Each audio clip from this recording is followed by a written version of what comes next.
میں نے برتن بھی دھو دیے اور پوچھا بھی لگا دیا، اور تیرا ابھی تک سجنا سورنا ختم نہیں ہوا۔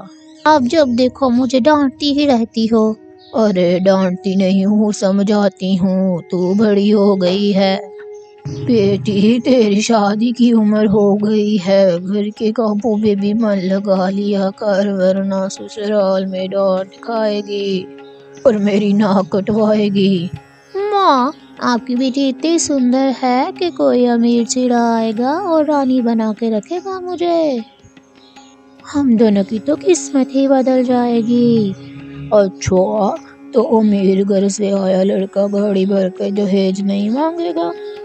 بیٹی ایسے سپنا نہ دیکھا کر بیٹی، ہم بہت غریب ہیں۔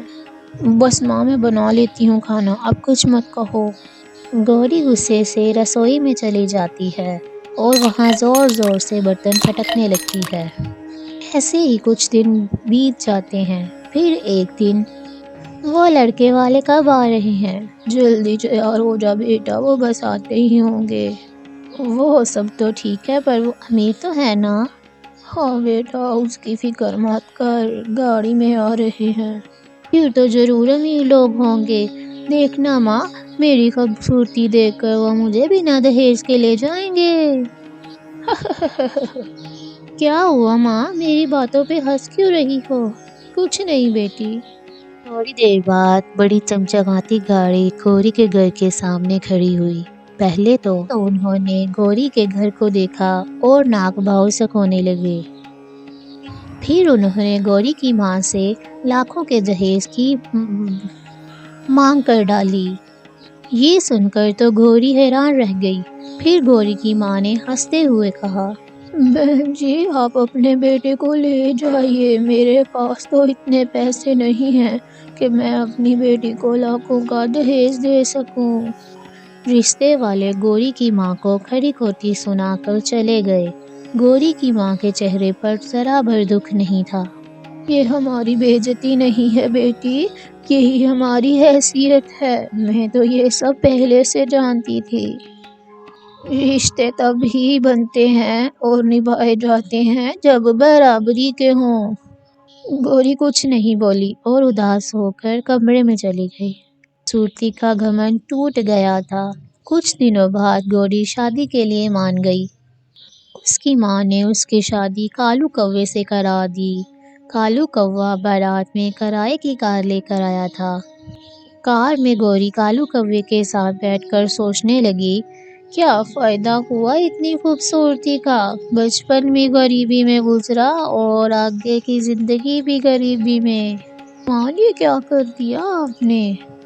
بھگوان آپ کا بہت بہت شکریہ کہ آپ نے میری شادی اتنی سندر لڑکی سے کروائی۔ کالو کوا دل ہی دل میں سوچے جا رہا تھا، میں اس کو بہت خوش رکھوں گا۔ یہ نئی زندگی شروع ہو گئی تھی، پر اپنی نئی زندگی یہ بھی گوری نہیں بدلی۔ کالو کوا بیچارہ ٹھیلا لگاتا تھا۔ وہ گرمیوں میں پھلوں کا جوس بیچتا تھا اور ٹھنڈے میں بھٹے اور مونگ پھلی کی ریہڑی لگاتا۔ وہ بہت محنت کرتا تھا، لیکن ادھر گوری، اس کے تو شوق ہی ختم نہیں ہوتے تھے۔ ہر وقت کالو سے پیسے مانگتی رہتی۔ سنے، مجھے 2000 روپے چاہیے۔ ارے 4 دن پہلے ہی تو نے مجھ سے 2000 لیے تھے۔ وہ میں تمہاری پتنی ہوں، تم نہیں چاہتے میں سندر دکھوں؟ چڑیا نئی ساڑی لے کر آئی ہے اور مجھے بھی وہ ساڑی چاہیے۔ ان کی کمائی بھی تو دیکھو، مجھے کچھ نہیں سننا، مجھے بس ساڑی چاہیے تو چاہیے۔ اچھا تم غصہ مت کرو، میں تمہیں شام کو دلا دوں گا۔ اسی طرح ہر روز گوری کالو کو تنگ کرتی رہتی۔ 1 سال گزر گیا۔ اب کالو اور گوری کے 2 پیارے پیارے بچے تھے۔ اتنا دیر ہو گیا، ہم نانی سے ملنے نہیں گئے؟ نہیں بیٹا، ایسی بات نہیں ہے، یہ اپنی ماں سے پوچھو، وہ کیوں نہیں انہیں ادھر بلاتی۔ اس بھینکر گھر میں ایک ہی رضائی ہے، وہ آ کر کیا کریں گی؟ اپنے پاپا سے پوچھو، اپنی ماں کو بلا کر بے عزتی کراؤں کیا؟ تمہارے پاپا نئی رضائی لائیں گے تو اس دن بلا لوں گی تمہاری نانی کو اس گھر میں۔ اپنے بارے میں بچوں کے سامنے ایسی باتیں سن کر کالو کو بہت برا لگا۔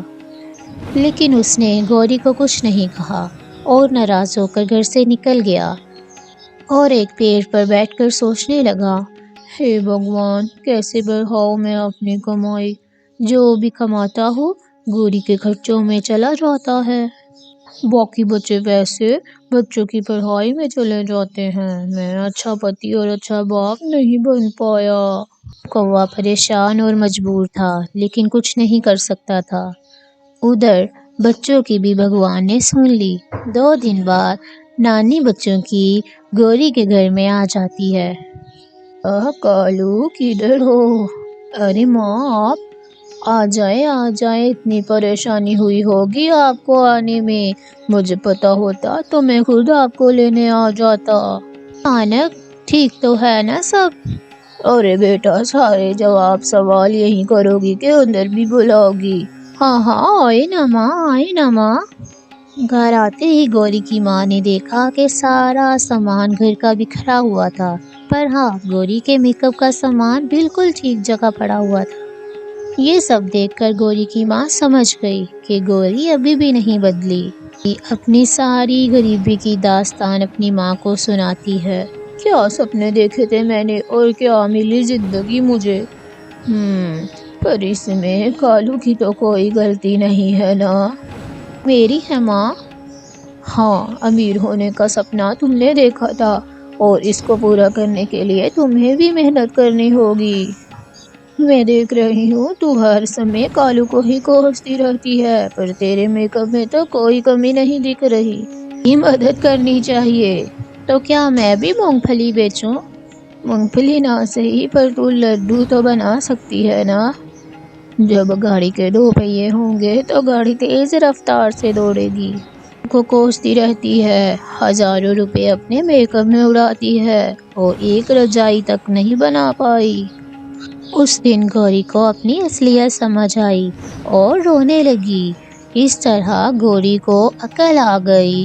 مجھے ماں سب سمجھ آ گیا، بہت بری ہوں میں نے اپنی خوبصورتی کے چکر میں سب کو بہت پریشان کر دیا، پر اب میں بدل کے دکھاؤں گی، میں چکی بناؤں گی، لڈو بناؤں گی، کباب بناؤں گی اور اپنے پتی کو بیچنے کے لیے دوں گی۔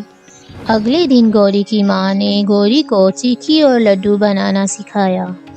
پھر اگلے دن، سنو یہ بھی لے جاؤ، یہ ساری چکی اور لڈو میں نے اور ماں نے بنائے ہیں، اتنے بڑھیا ہیں، مونگ پھلی کے ساتھ ساتھ یہ بھی بیچنا، دیکھنا بازار میں سب گاہک مانگ کر کھائیں گے۔ اور ہوا بھی ایسا، سبھی پکشی کالو سے چکی اور لڈو کھانے کے لیے آتے ہیں۔ اور ہوا بھی ایسا ہی۔ کچھ دنوں بعد، یہ لو گوری، یہ نئی رضائی، ایک میرے تمہارے لیے، ایک ماں کے لیے اور ایک بچوں کے لیے۔ ماں یہ آپ کی وجہ سے ہوا ہے۔ ہاں ماں، آپ نے تو آ کر ہماری زندگی ہی بدل دی۔ بیٹے ابھی تو شروعات ہے، اب گوری تمہاری گاڑی کا دوسرا پہیہ بن گئی ہے۔ اب تم دونوں مل کر اپنے جیون کی گاڑی کو ایسے ہی ہنسی خوشی آگے بڑھاتے رہو، میرا آشیرواد تم دونوں کے ساتھ ہے۔